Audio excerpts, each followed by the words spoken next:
this game is fun. I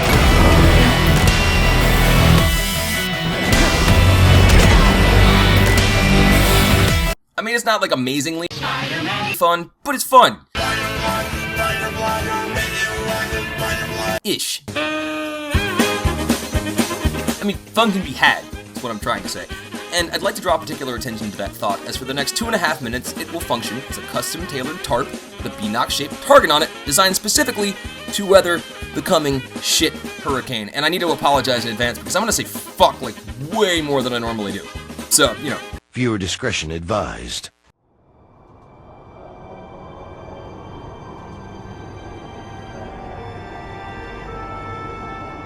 So why do I think this game is fun? I'm a Spider-Man fan. Also, because I thought it was fun 10 years ago when Treyarch made it. At the time, that game was amazing. Spider-Man. It let you run around an open city as Spider-Man for the first time.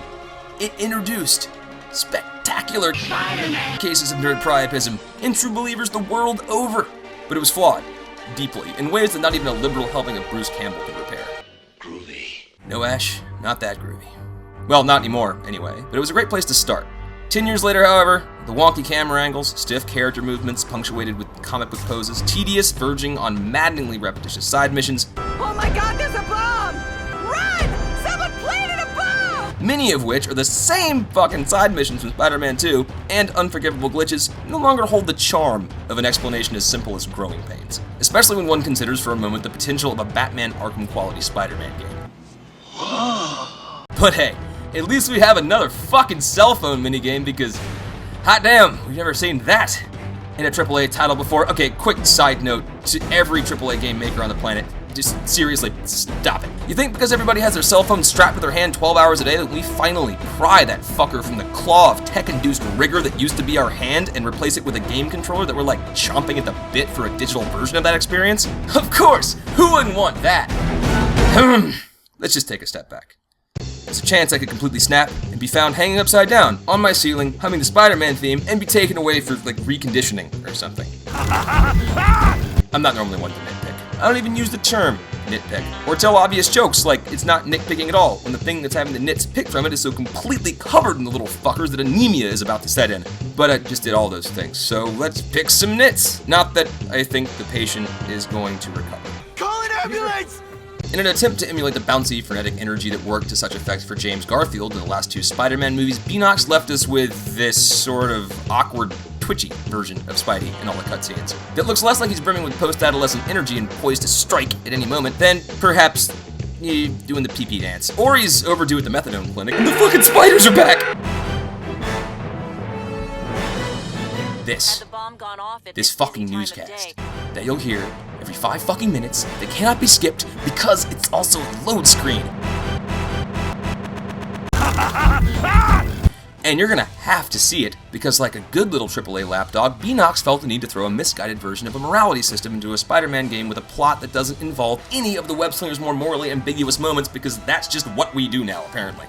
This menace system is like an obnoxious child with crying baby that needs you every 5 minutes, designed to send Spider-Man all over the city to put out the same 4 kinds of fire, one of which is actually a fire, over and over for all eternity. Each time you complete one, you'll hear this fucking music, and it will drive you to tear your hair out at the rate Pavlov's dog salivates. And you can just ignore them, though the persistent audio cues and blinking red lights make that a little difficult. But ignore them for too long, and the game's 6 fucking killer robots on you, because, I don't know, how dare you try to have what little fun can be gleaned from this game in the form of web slinging around, free as a Spider-Ham. You fucking idiot. And I get it. Yeah, I mean, I try to rationalize it, maybe, kind of. You're Spider-Man. Great power, great responsibility. You can't just swing around New York screaming woo. You're a superhero. This shit isn't fun. It's dark, broody. Don't get me fucking started. But what if I want to swing around New York and pick up all the collectibles? Beenox, didn't you consider that it might be a little annoying to have an alarm go off, beckoning me to do the same fucking car chase mission for the 100th time when I'm trying to finish all these great side missions like, taking pictures with a cell phone, gathering comic pages. I think I see what you did. You thought no one would bother. Good call. Oh, right, sorry, we were picking nits. Get distracted with the rage. The controls change when you do an indoor mission, of which there are many, reducing you to gameplay that, I shit you not, feels more like Spider-Man for PS1 than a AAA game for PS4, minus the clever camera that vanishes when you're on the ceiling, preventing this fucking nonsense from occurring. And they bring back swinging from thin air, not solid objects, because fuck continuity, and the one thing they managed to do right that's been conspicuously absent from every Spider-Man game since 2004. And speaking of webbing from solid objects, the buzzing sound you get when you attempt to web and nothing's there to web from, as if the whole not swinging from a web by now thing hadn't tipped me off already. Okay, we got a lot of nits and not a lot of time, so I'm just gonna start cranking them out right now. Peter Parker looks as jacked and ridiculous as Bruce Wayne in that business suit from the beginning of Arkham City. The fucking camera. This. I'm not interested in your face, just your lips. This. Fucking this. The goddamn camera. This. Fucking again. This.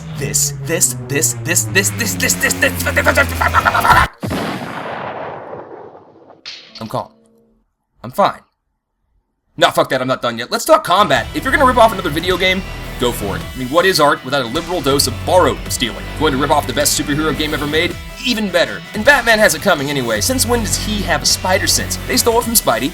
Steal it back for the webhead. But, and I can't stress this enough, at least fucking do a good job of ripping it off. My game collection is lousy with games, good and bad, that ripped off Rocksteady's infamously badass combat system from the Batman Arkham series, but this is quite possibly the worst incarnation yet. Why is it so stiff? This is Spider-Man, for Christ's sakes, not the Thing. He's the most nimble superhero ever inked. He's Cirque du Soleil on cross-species genetics. Or radioactive blood or an alien symbiote that Reed Richards was awfully cavalier about letting him walk off with. Whatever. Why?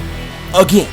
Does the camera keep doing this? Why am I wrestling with the right analog stick like I've traveled back in time to play the bouncer because I've decided that I hate myself? And why hasn't there been just one fucking Spider-Man game in the past decade that aspires to something more than average?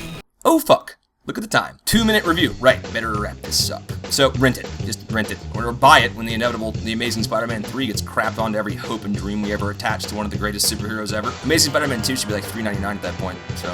Or you could dust off your old Xbox, throw in Spider-Man 2, and squint really hard. At least then you'll just be getting mocked by a half-asleep Bruce Campbell in a recording booth and not an entire video game company.